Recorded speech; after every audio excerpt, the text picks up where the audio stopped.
The Retro Army podcast is sponsored by Geek Casino. Toys, games, movies, and more. Visit Geek Casino inside Mitchum's Flea Market, Green Valley.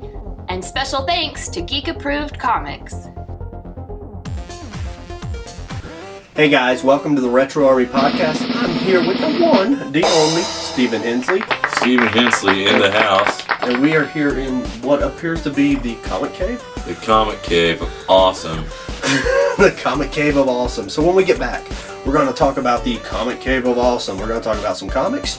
Oh, that's right. This is the second time we did this intro. It is the second. I've been confused for a second. And that's how you wrecks an intro. So we'll be right back, guys. Right Stick around.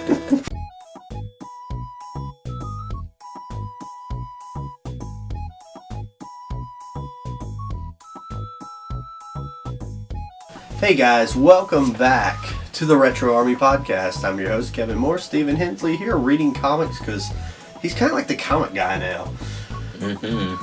So anyways, you've been doing conventions. I have been. I just, convention. Convention. Singular. I just got done with Shaka Khan down in Charleston, W, the horror sci-fi convention of the gods. Had a blast at that. Sold some comics. Did alright. Had a bunch of people ask me if I had a brick and mortar store, which I don't. I have an eBay store. Then they asked me what it was, and then I told them, and it's long. So they said, "Do you have a business card?" So I don't, but the name will be down here. Geek Approval Code. Username's Geek Approved Comics. Yeah. But I couldn't get that for the store name, so Geek Approval Code is the store. Geek Approved Comics is the name. I'm Stephen Hensley. This is Kevin Morris. That is true. So anyways, I know you got a convention coming up. I do. Charitable convention. A charitable convention. It's for the West Virginia Ghostbusters charity. I believe it's WV PopCon. PopCon? If the name's not right, it'll change down here through the magic of editing. But they are donating the money that they make from that to the Children's Home Society.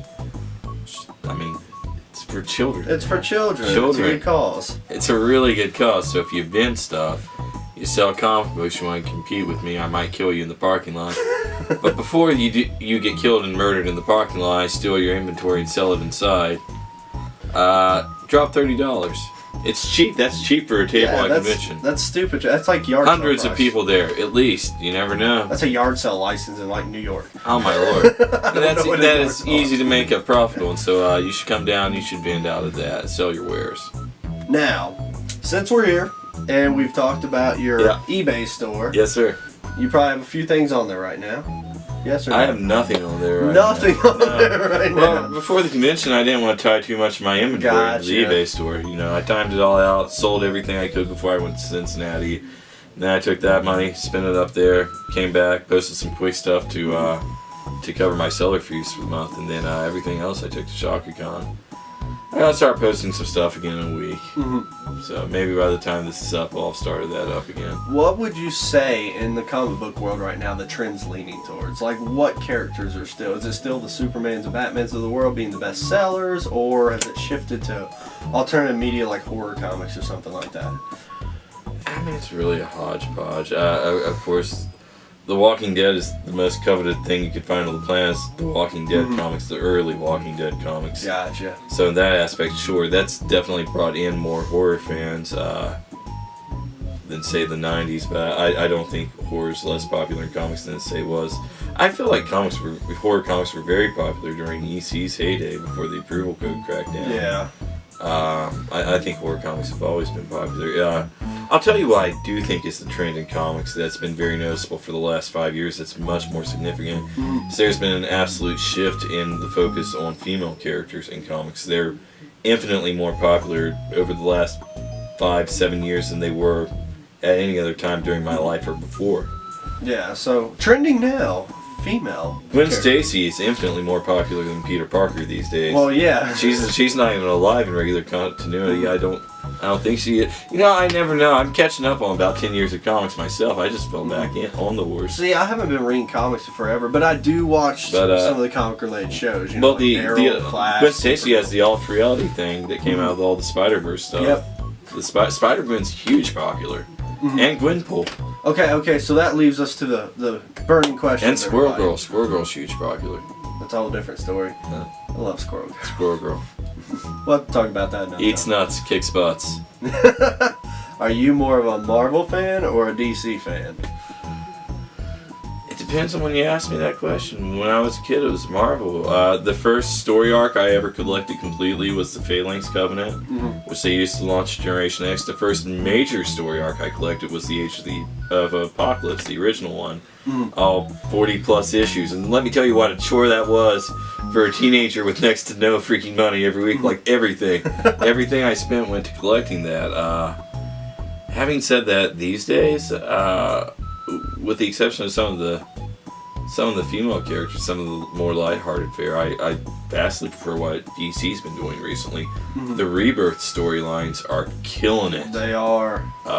Much more so than the New 52. New 52 for me has just been a wreck. I mean, there was good stuff in there. Yeah, but it was like the on-running gag with, Power Girl's like one of my favorite characters. The on-running gag for the first 10 issues was ripping her clothes off at the end of the issue.